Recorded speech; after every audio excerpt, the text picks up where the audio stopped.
Velkomin í Biblían á mannamáli, hlaðvarp fyrir lífið. Við erum að rekja okkur í gegnum apostolasöguna í Biblíunni í Nýja testamentinu. Við getum sagt sem svo að ef að Guðspjöllin 4 fjalla líf og starf Jesú hér á jörð, þá er apostolasagan beint framhald og fjallar upphaf kirkjunnar, hvernig þeir störfuðu, hvað gerðist, rekur söguna fyrir okkur og þar sem við erum stödd núna. Ég les ekki öll vers, ég les vers hér og þar kannski, en ég segi frá því sem kaflarnir greina frá, svo við fáum samhengið. Þegar við komum síðan í bréfin sem að fylgja eftir, bréf Páls postula og annar apóstola, þá komum við inn í meiri fræðslu fyrir söfnuna og fórum við að skoða kannski á aðeins annan máta, en hér erum við að rekja okkur í gegn. Hvernig var þessi staða í frumkirkjunni inn í Rómaveldi sem er lífsbaráttan hörð, harkan mikil. Rómverjarnir, þeir voru ekkert lamb að leika sér við og þeir héldu öllu gangandi með hervaldi og innheimtu skatta og þeir voru ekki parhrifnir af neinu sem að myndi hrófla við svona status quo og rugga bátnum, og það hversu farisearnir og æðstaráð gyðinga var óanægt og upp á móti hinni nýju kirkju og þá fundu allir að bátnum var ruggað, það var komið eitthvað ójafnvægi og þetta var ekki gott og en þetta var nýtt afl, það var ekki þetta stöðva þetta nýja samfélagsafl og trúarafl sem að trúin á Jesú Krist var og enn í dag reyndar, var á þessum tíma í kirkjunni. Frumkirkjan var öflug og kröftug og máttug og hún vann og starfaði í kærleika. Og í síðasta þætti, í 7. kaflan, við vorum að skoða 7. kaflan, þá verðum við vitna því að einn af fyrstu djáknum kirkjunar, Stefán okkur, þeir voru 7 sem voru valdir, hann er tekinn af lífi. Það er fyrsta aftakan, hann er fyrsti píslarvotturinn í þessum ofsóknum sem þarna voru að byrja, því að kirkjan var fyrir gríðalegum ofsóknum í kjölfari á þessu. Þeir svona komu inn í samfélagið bara með á allt annað máta heldur en allt annað sem þeir þekktu þannig kring, bæði gyðingar og Rómverjar. Þeir eiga allt sameiginlegt, þau deila öllu með hvert öðru, þannig enginn er þurfandi, engan skortir neitt, þeir lækna sjúka í nafni Jesú Krist, þeir vinna kraftaverk og hjálpa og aðstoða sína umhyggju og samhygð, allt í nafni þessa nýja konungs sem þau kölluðu Jesú, og það að boða svona konung sem var svona á skjön við allt sem var að gerast í samfélaginu, jafnvel þó að var þetta góð, svo fólkið elskaði þetta, fólkið, fjöldin elskaði þau, en ekki yfirmenn, ekki yfirvöld, hvorki trúarleg yfirvöld gyðinga eða Rómverjar voru ekki hressir. Jæja, við erum í 8. kaflanum og ætlum að fara yfir hann núna, hvað gerist í 8. kafla í apostolasögunni. Sál nokkur frá Tarsus var ungur maður þarna, eins og þeir flestir enda voru þessum aldri sem voru að vinna að starfa, tæplega 30. Hann var vel þekktur farisei sem var með kaffisopa. Hann var vel þekktur farisei og hann var vitni að dauða Stefáns. Sál raunverulega gætti klæða þeirra sem grýttu Stefán, þar sem þeir taka af sér yfirhöfnina og áður að taka upp steinana til að grýta, og hann geymir klæði þeirra og þannig samsamar hann sig þessari aðgerð og síni fulla stuðning þessari hrottalegu aftöku. Þetta var skelfileg aftaka og Sál fékk eiginlega fullt umboð æðstaráðsins til að kveða þessa kirkju í kútinn, og hann byrjar að ofsækja söfnin í Jerúsalem að mikilli hörku. Hann fær vald til þessu umboð eins og ég segi frá æðstaráðinu. Hann reiðst inn á heimili samkomur trúara kristina og dregur þar út bæði karla og konur og hneppir í fangelsi. Segir í postulasögunni í 3. versi 8. kaflanum: Sál gerði sér far að uppræta söfnuðinn. Hann óð inn í hvert hús, dró þaðan bæði karla og konur og lét setja í varðhald. Ég segi einu stundum fyrir trúa fólk í dag sem finnst þau verða fyrir einhverjum ofsóknum af því einhver að tala illa þau eða nýta í þau fyrir að vera svona ofstækisfull trúarfólk. Þið þurfum ekki að hafa áhyggjur, það engar ofsóknir á hendur okkur hér á Íslandi. Fólk má segja það sem við vitum, við vitum hver sannleikurinn er. Þarna voru ofsóknir. Það var vaðið inn í húsin hjá þeim og þau voru dregin út. Síðar í Galatabréfinu til dæmis þá rifjar Páll upp þessa tíma, þetta upphafi á sér gagnvart kirkjunni. Hann segir í Galatabréfinu í 1. kafla 13. versi, segir hann: Þið hafið heyrt hegðun mína áður fyrri í gyðingdóminum, hversu ákaflega ég ofsótti kirkju Guðs og vildi eyða henni. Þetta var hans ásendingur. Hann vildi eyða og uppræta þessa kirkju. Nú, hvað gerir fólk þegar svona ofsóknir eru að eiga sér stað og hvað gerir fólk þegar ráðist inn á heimilið þeirra og þau eru dregin út og sett í fangelsi og jafnvel drepin? Þau flýja.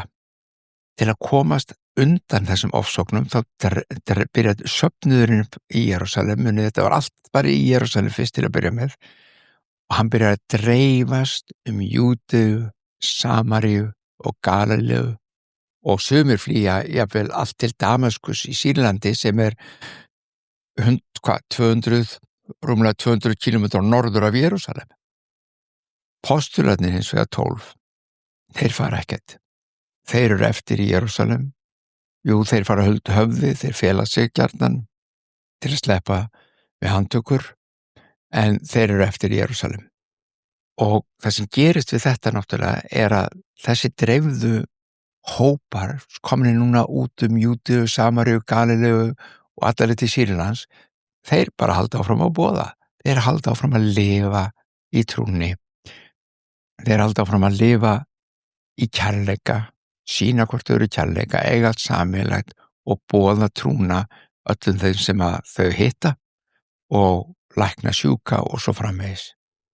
Þetta er í fyrsta sinn þarna sem að fagnaðarerindið er nú boðað utan Jerúsalem og það verða þá til nýir söfnuðir víðsvegar landið og út fyrir landið. Þetta samfélag, þessa nýja konungs Jesú Krists hefur nú breyst allt og það er sami eldurinn og var í, og við lásum í upphafi postulasögunnar sem að fyllti lærisveinana og postulana í byrjun, hann er enn til staðar og Kristur, Jesús og ríki hans er nú boðað og opinberað langt út fyrir Jerúsalem. En stöldrum aðeins við því að Sál þessi frá Tarsus, hann átti eftir að koma mikið við sögu, mikið við sögu, ekki bara í ofsóknunum. Sál var nefndur Sál eftir Sál, konungi Ísraels, hinn fræga konungi. Sál frá Tarsus fæddist sem hebresku gyðingur og hann var af ætt Benjaminita. Sennilega hefur hann fæðst, eða álitið hann hefur fæðst árið 5 eftir Krist í borginni Tarsus í Kilikíu, þar sem nú er Tyrkland. Tarsus var mikil miðstöð hellenískrar menningar og borgin var þekkt háskólaborg með fjölda íbúa og hún var eiginlega höfuðborg Kilikíu. Hún var kölluð stórborg og náttúrulega sérstaklega glæsilega sögu.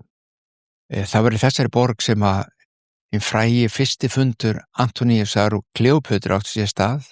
Þetta var mjög auðug verslunarborg, þekkt fyrir framleiðslu á líni úr hör sem að óx á mjög frjósömum sléttum svæðisins og þeir framleiddu líka svona gróft dúkefni úr geitarull sem að nota var til í hlífðarfatnað mjög sterkt og tjaldagerð.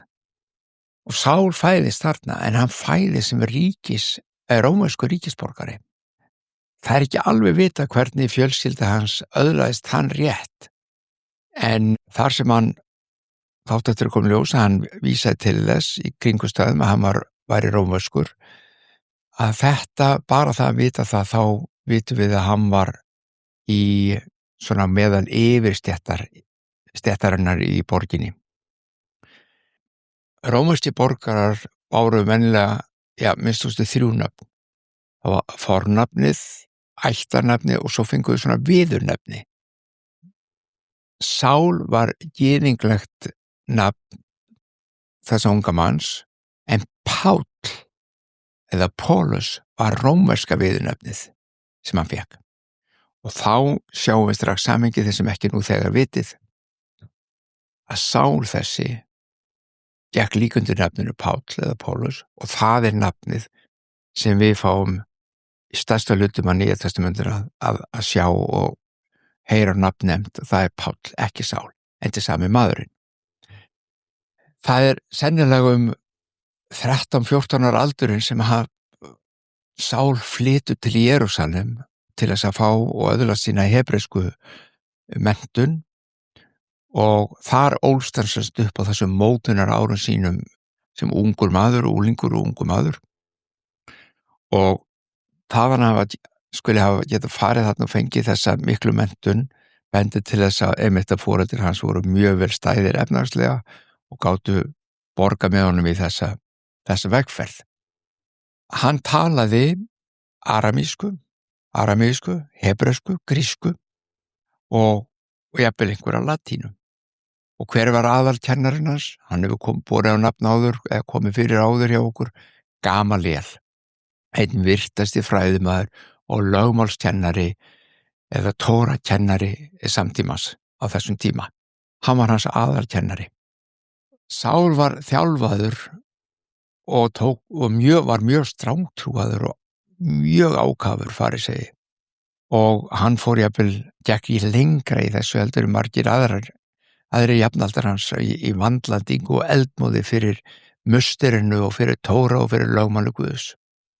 Og ef við tökum þetta og setjum þetta bara í nútíma samengi okkar, þá mætti segja að Sál hann hreinlega útskrifast úr Harvard-háskóla gyðingdómsins, og þetta reyndist honum ómetanleg reynsla og menntun síðar þegar hann fór að predika Jesú Krist í samkunduhúsunum víðsvegar Rómaveldi. Það voru aðra 2 svona skólar í gangi í gyðingdómnum.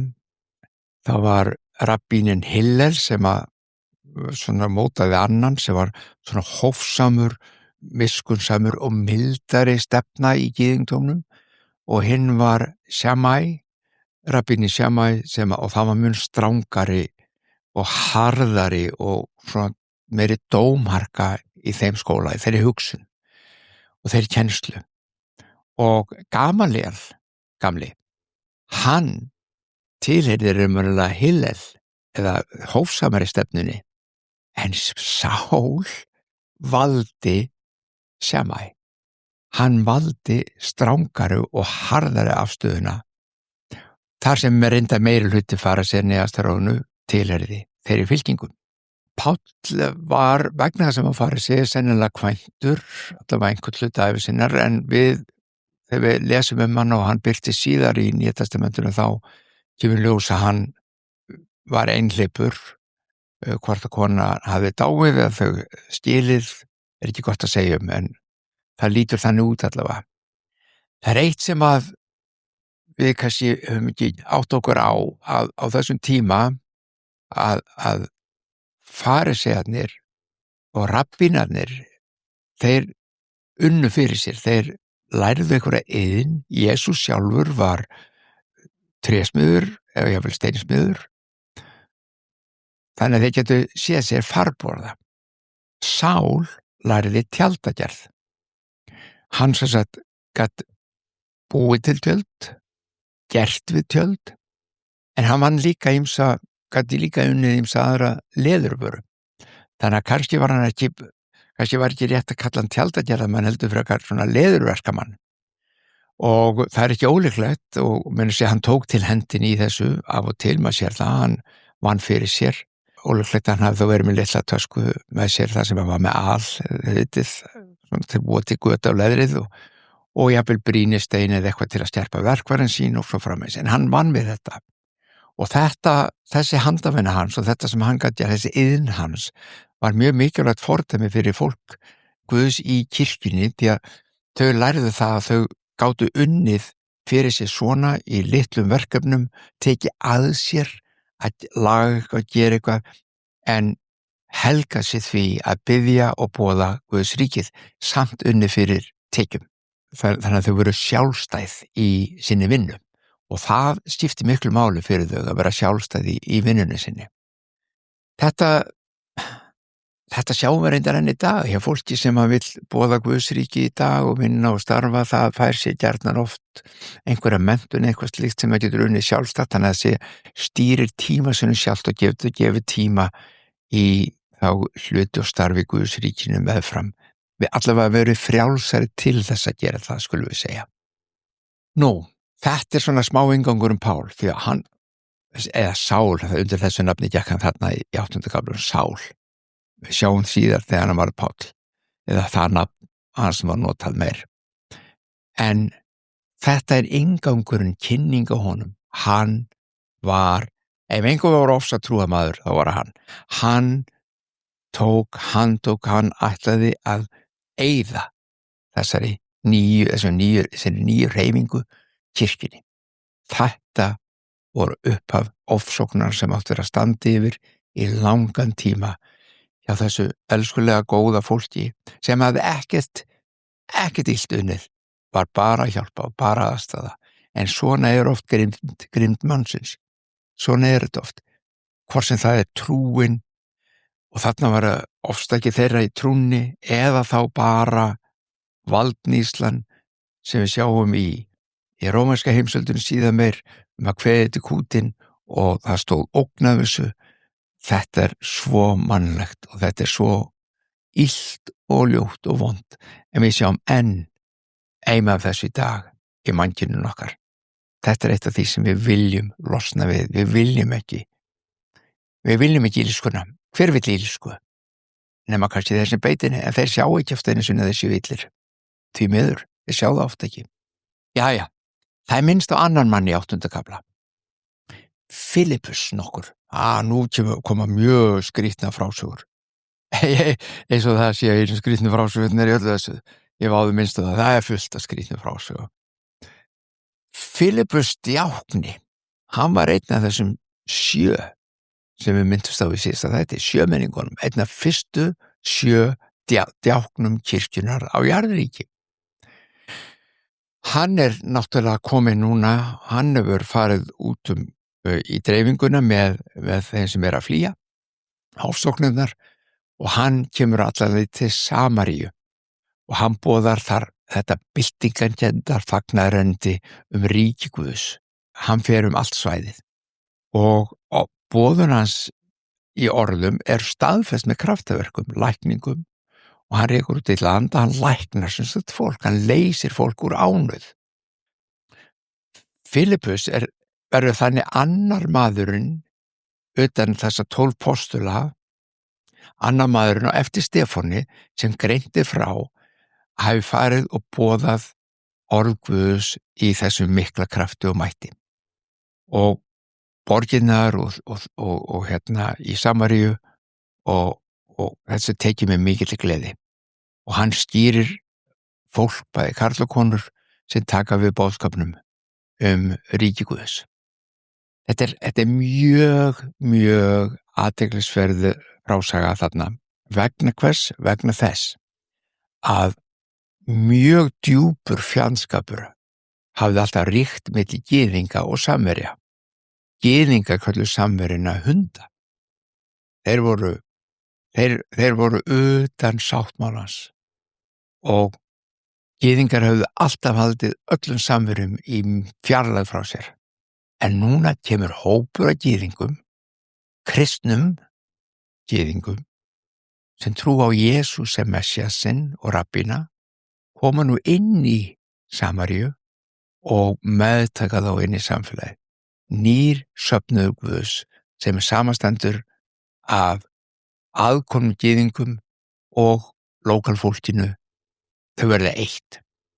Kærleikurinn yfirvinnur allt hatur. Kærleikurinn lokar öllum svona bilum sem verða og gjám sem verða milli fólks. Kærleikur Guðs sterkari og meiri heldur en allir þessir hlutir. Ef hann fær að höndla hjartað, ef honum útelt í hjartum fólksins eins og við höfum talað fyrir heilagan anda, kærleika Guðs, þá hann sterkari en nokkuð annað. Og þetta var boðskapur Jesú og þetta boðskapur Jesú.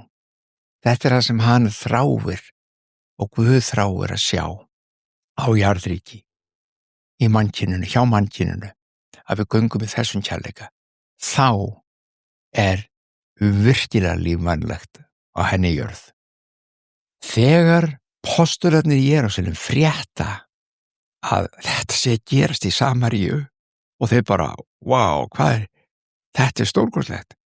Þá senda þeir Pétur og Jóhannes til Samaríu, til safnaðarins og til að styrkja hann, til að kenna og fræða og vera með þeim eitthvað tíma. Og þegar þeir koma, þá leggja þeir hendur yfir þennan nýja hóp, nýtrúað fólk, þessa nýju fylgjendur Jesú, og það segir að þeir fylltust heilugum anda. Bíddu nú við. Þessi hópur í Samaríu sem hafði tekið trú á Jesú fékk nú þennan sama anda Guðs inn í sitt líf, eins og við vorum að læra hvernig postularnir og söfnurinn þar fékk hann á hvítasunnudag, þegar heilagum anda voru útelt í hjörtu þeirra. Þannig að þetta var ekki bara fyrir postularna. Þetta var ekki bara fyrir fyrstu lærisveirin í Jerúsalem. Bíddu nú við. Þetta stórmerkilegt. Þessum heilaganda Guðs núna útelt bara í hundana í Samaríu. Þetta kölluðu Pétur og Jóhannes þá ekki hunda, en það var afstaða gyðinga til það. Bíddu, þetta bara útlendingar. Sjáu hvað gerast. Guð ekkert bara að koma og vinna og starfa fyrir gyðinga. Vissulega var hann að því að starfa þar, en þetta var fyrir veröldin alla. Þetta var fyrir allar þjóðir heims. Og þau meðtöku heilagan anda. Til hvers? Til að vinna og boða í krafti og kærleika. Muniði? Heilum anda ekki bara útelt til að tala tungum eða vinna kraftaverk. Nei. Það hluti af hlutir að lækningar og kraftaverk og svona óvenjulegur hlutir gerast að sjálfsögðu. Það hluti af því. Þetta kraftur Guðs, þetta ekki mannlegu kraftur. En númer 1, 2 og 3.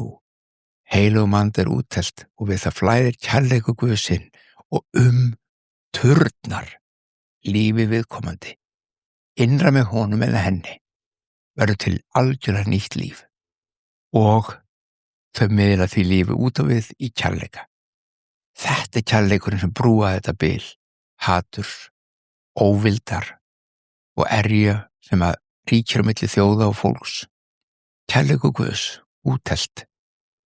Það einn maður í hópnum þarna í Samaríu, heiti Símon, eins og Símon Pétur, nema bara Símon, og hann var svona galdramaður. Hann var mjög þekktur og mikils virtur töframaður frá Samaríu. Og þegar Símon þessi verður vitnað því hvað gerist þegar heilugum anda úttelt í hjörtu innan í trúuðu, hann sér bara breytingar þar. Hann sér, vá, hvað í gangi? Þau bara, þetta verður allt annað fólk, þetta verður bara, þau verða svo falleg, þau verða svo góð, þau verða svo sterk, þau verða svo kröftuð, þau verða svo djörf og þau verða svo kærleiksrík, þau umbreytast. Þá vill hann fá þetta. Þetta það sem hann lifði fyrir, að koma með töfra. Og þegar hann sér að þetta gerist bara við því að apóstolarnir leggja hendur yfir fólkið og biðja fyrir þeim, þá vill hann kaupa þetta frá þeim. Hann vill kaupa þetta sama vald. Hann vill geta lagt hendur yfir fólk og sé þessa umbreytingu í lífi fólksins, svo hann býður póstulunum pening Hann skildi ekki hvað var í gangi. Pétur ávítar hann, auðvitað hver annar en Pétur, og svona afhjúpar svolítið þetta hugafar. Þetta var ekki gert í kærleika, Símon, þú ert ekki með öðrum og hann gæti hafa sagt eitthvað svona. Þú ert nú bara að gera þetta til þess að þú getur verið ríkur. Þú vilt bara geta fara landið, gert þetta og sé þetta gerast og fengi fullt af pening fyrir og vera frægur. Þetta spillt hugafar. Pétur ávítar hann. Og það góða við þetta að Símon, þessi galdramaður og töframaður, hann sér það og hann verður hræddur.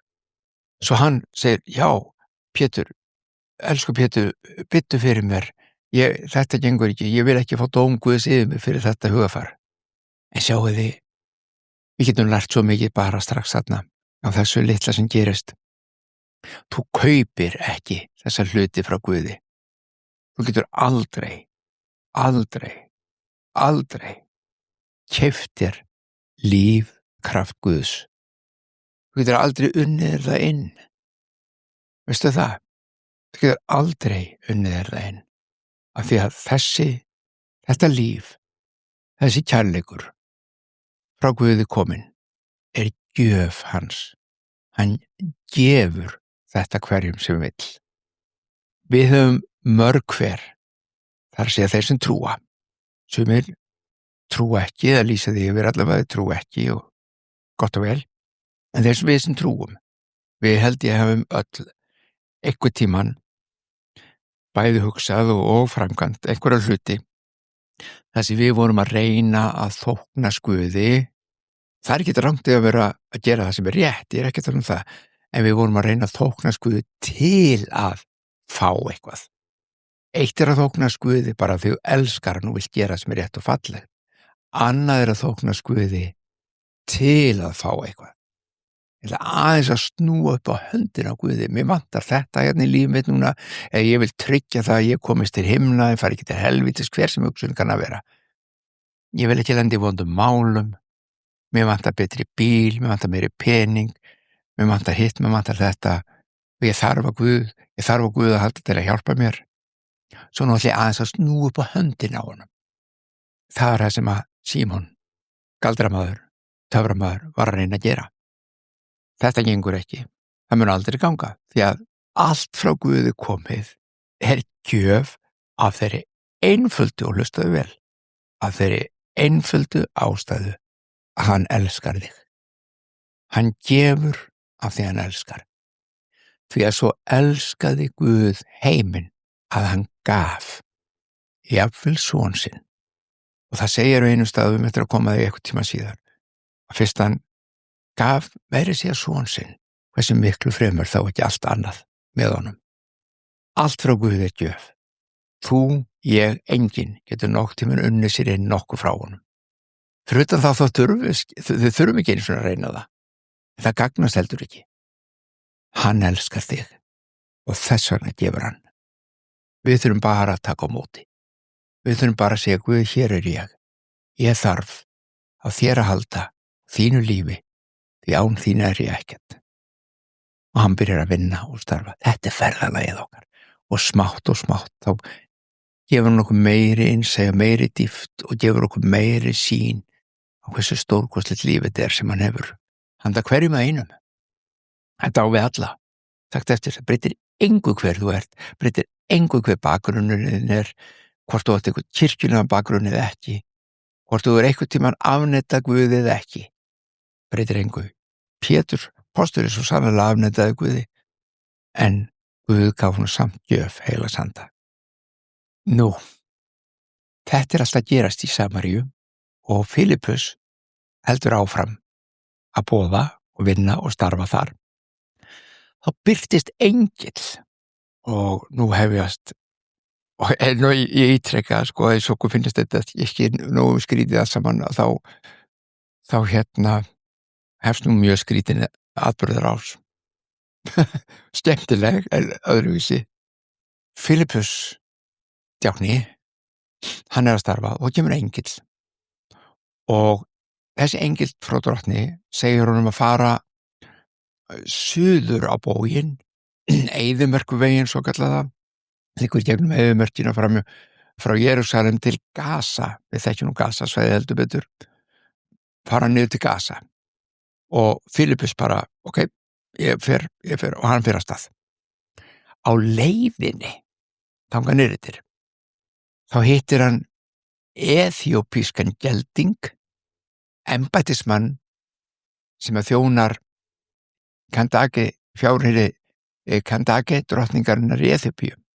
Sem sagt, hann var þjónn frá Eþíópíu í hall drottningar. Og hann var geldingur, embættismaður. Það er athyglisvert, kemur bara í hug núna þegar við talum eþíópískan gyðing, það var þegar Ísraels ríki var stofnað 48 þá, og jafnvel áður, þá var fjöldi eþíópískra gyðinga sem að komu til landsins, fluttust inn í Ísrael.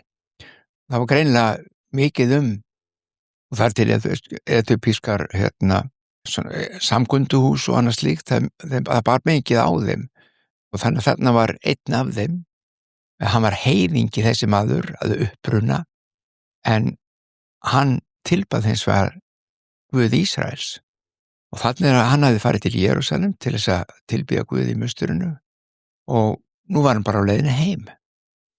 Og það sem þeir eru á sama vegi sem sagt á vagninu sínum, og Filippus kemur, og heilarandi segir Filippus að fara að vagninum, vinda sér að vagninum, þar sem hirðmaðurinn situr í honum, og það vill svo til að þessi hirðmaður frá Eþíópíu að lesa.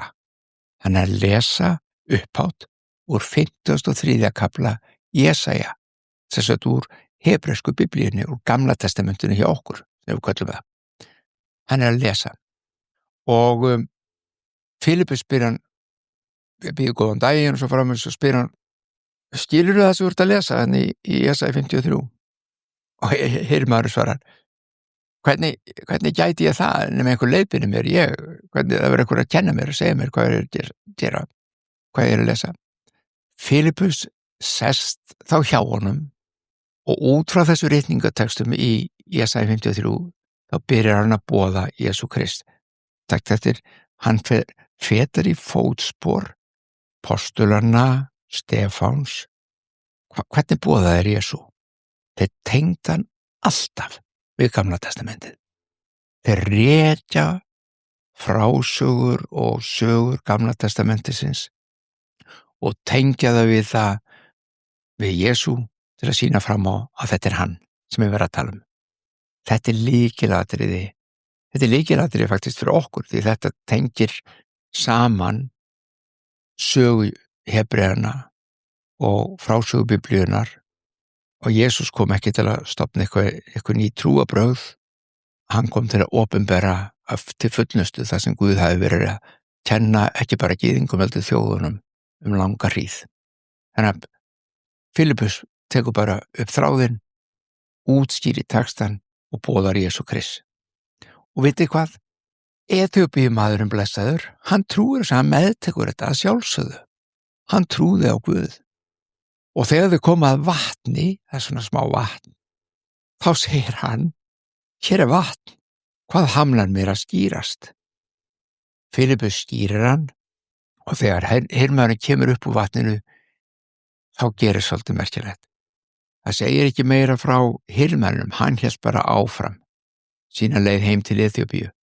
En þegar hann kemur upp úr vatninu, þá sér hann ekki Filippus lengur. Andi drottins hafði tekið hann og flutt hann til.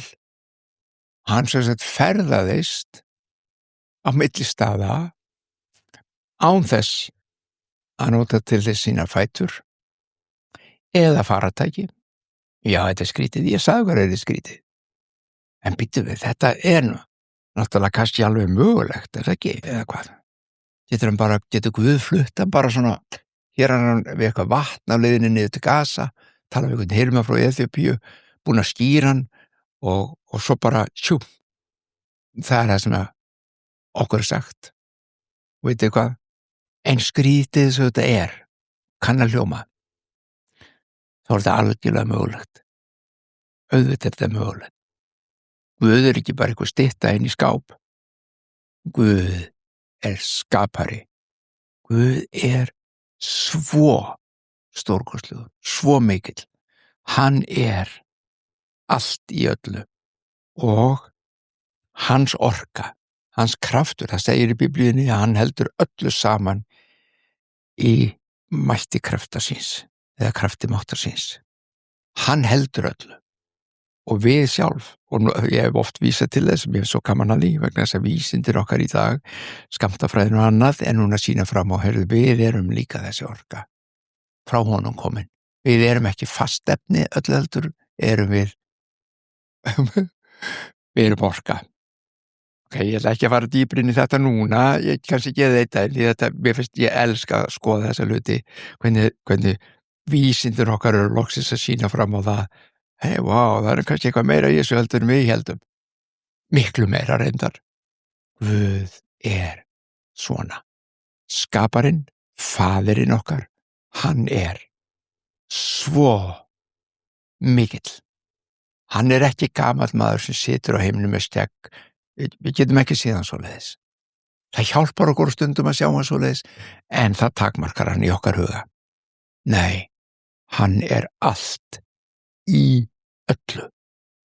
Svo að taka Filippus frá þessu vatni og leiðin til Gaza og færa hann til er ekkert mál. Fyrir okkur stór skrítið að sjálfsögðu. Bara, hvað er þetta að tala um? Þetta er nú bara enn eitt dæmi það hversu mikið bull Biblían er. Ég myndi ekki vera ofljótur að dæma út frá því. Við höfum eftir eitt daginn að skoða betur hvað er að gerast í henni veröld, hvernig lífið raunverulega virkar. Lífið er ekki eins og við höfum oft haldið það. Þá er ég minna bara lífið sjálft, bara, lífið hverju frumu innan með þér, og innan með mér. Lífið er stórkostlegt. Lífið er engu líkt og Guð getur gert nákvæmlega sem hann vill. Okkur finnst það skrítið, ég viðurkenni það alveg, þegar ég sá þetta fyrst árið, einhvern tímann, sagði já, einmitt. En okkur ekki. Það sýnir okkur bara að Guð er ekkert megn. Og veistu hvað það? Það þýðir líka það að í þínu lífi og mínu lífi getur hann gert hvað sem er. Hann er hér til að blessa þig og mig í kærleika með gjöfum sínum. Þetta er það sem hann hefur gefið öllu mannkyninu. Það er bara við sem lokum þetta úti. Það er svo annað mál. Hvar birtist svo Filippus? Hann birtist allt í Asdót, henni fornu borg Filistea, sem er 30 kílómetra norður af Gaza. Þannig að þetta voru cirka, ég var að segja, 30 kílómetra bara, sem hann færist bara til. Allt í einu er hann kominn til Asdót. Og þaðan ferðast hann bæ til bæjar og boðaði fagnarendi, hann hélt bara áfram. Þangað til hann kemur til Sesaríu Maritíma eða Sesaríu við Miðjarðarhafið og þar settist hann að. Filippus, okkur er greint frá því hann settist þarna að næstu 20 árin eða svo allavega. Hann heldur áfram að vera drottni trúr, hann elur upp dætur sínar þarna, hann boðaði fagnarendi ríki Guðs hvert sem hann fer. Það segir ekki meira við eþjópíska hirðmanninum, hann fór bara aftur til Eþjópíu, fullur af gleðirindar fyrir hjálpræðisins. Hann hafði fundið Jesú Krist. Svona klárast 8. kaflinn okkar. Við erum búin með þennan þátt. Þessi þorsti munið biðið og eður mun gefast. Leitið og þér munu finna. Knýið á og fyrir ykkur mun uppvakið verða. Mér langar að segja hér bara að lokum að leyndardómar Guðs ríkisins, leyndardómar Biblíunnar eru svo djúpir og miklir að ekkert okkar er einu sinni rétt að dýfa tánum onni sem þarna er. Ég þóra að fullyrða það og ég ætla að segja það hér að allur kóði lífsins, allan kóða lífsins fyrir öllu sem er í verðin enn í veröld, tilverunni sjálfri, allri. Allt það er að finna í Biblíunni. Biðjið og yður mun gefast. Leitið og þið munu finna. Kníið á og fyrir ykkur mun upploki verða. Við gefumst ekki upp þó móti blási. Við höldum áfram okkar ferðalagi. Við erum öll á ferðalagi. Og eins og skáldið okkar sagði, jörðin er okkar hóteljörð. Við eigum heim annars staðar. Þið heyri það, stundum verð ég mjög spenntur. Ég er ekki tveimur við að sýna hvernig við líðum með þessa hluti. Ég elska þessa hluti. Ég elska þetta. En nú ætlum við að biðja og fyrir þau sem vilja og geta biðja sama Faðir vorið. Faðir vor, þú sem ert á himnum, helgist þitt nafn, tilkomið þitt ríki, verði þinn vilji svo á jörðu sem á himni. Gef oss í dag vort daglegt brauð og fyrirgef oss vora skuldir, svo sem við og fyrirgefum vorum skuldunautum. Eigi leið þú oss í freistni, heldur frelsa oss frá illu, því að þitt er ríkið, mátturinn og dýrðin að eilífu. Amen.